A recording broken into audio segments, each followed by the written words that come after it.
السلام عليكم. لا تنسوا الاعجاب بالفيديو والاشتراك في القناة تشجيعا لنا لنستمر بنشر المزيد إن شاء الله.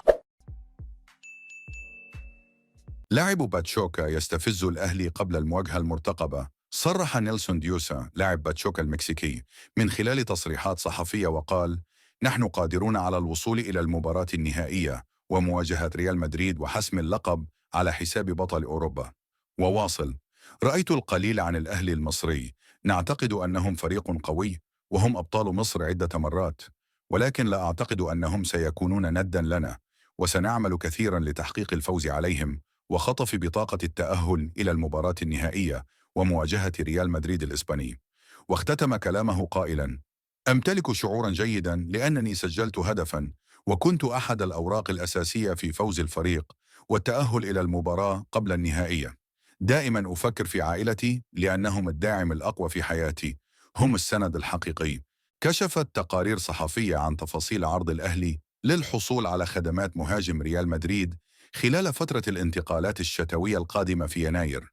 وتواصلت إحدى شركات التسويق الهولندية مع مسؤولي النادي من أجل إبلاغهم بضم ماريانو دياز مهاجم ريال مدريد السابق، حيث يرغب اللاعب بشدة في الانضمام إلى القلعة الحمراء والمشاركة في بطولة كأس العالم للأندية وتحقيق الألقاب. حيث قدم وكيل اللاعب ماريانو دياز عرضاً رسمياً إلى النادي الأهلي من أجل التعاقد مع اللاعب خلال الفترة الحالية، وخاصة أن المارد الأحمر يبحث عن مهاجم أوروبي سوبر. ويرحب ماريانو دياز بالانضمام إلى الأهلي والاستفادة من خبراته خلال الفترة القادمة، خاصة المشاركة في بطولة كأس العالم للأندية.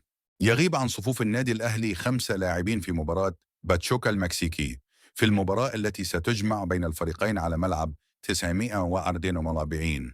ويغيب عن صفوف الفريق 5 لاعبين للإصابة وعدم الجاهزية، حيث يغيب علي معلول لعدم الجاهزية، بينما يغيب مصطفى شوبير بسبب إصابة بشد في العضلة الخلفية، ويغيب كريم فؤاد للإصابة بقطع في الرباط الصليبي، ومحمد هاني بقطع جزئي في الرباط، ويغيب محمد عبد الله بشد في العضلة الخلفية.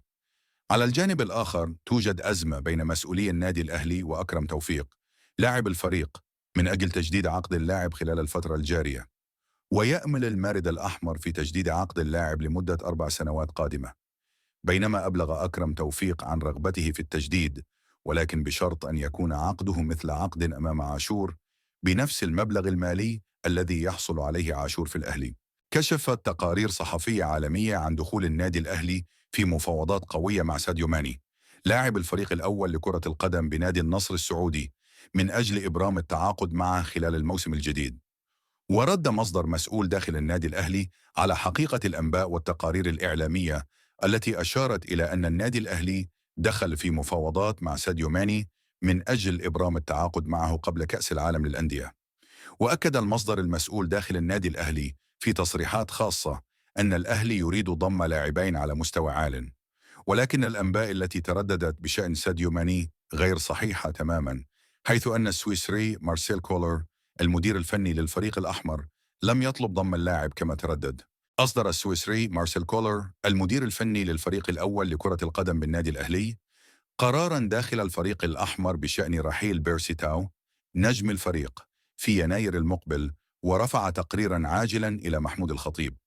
ووافق السويسري مارسيل كولر المدير الفني للفريق الأول لكرة القدم بالنادي الأهلي على رحيل بيرسي تاو لاعب الفريق خلال فترة الانتقالات الشتوية المقبلة لعدم الاحتياج له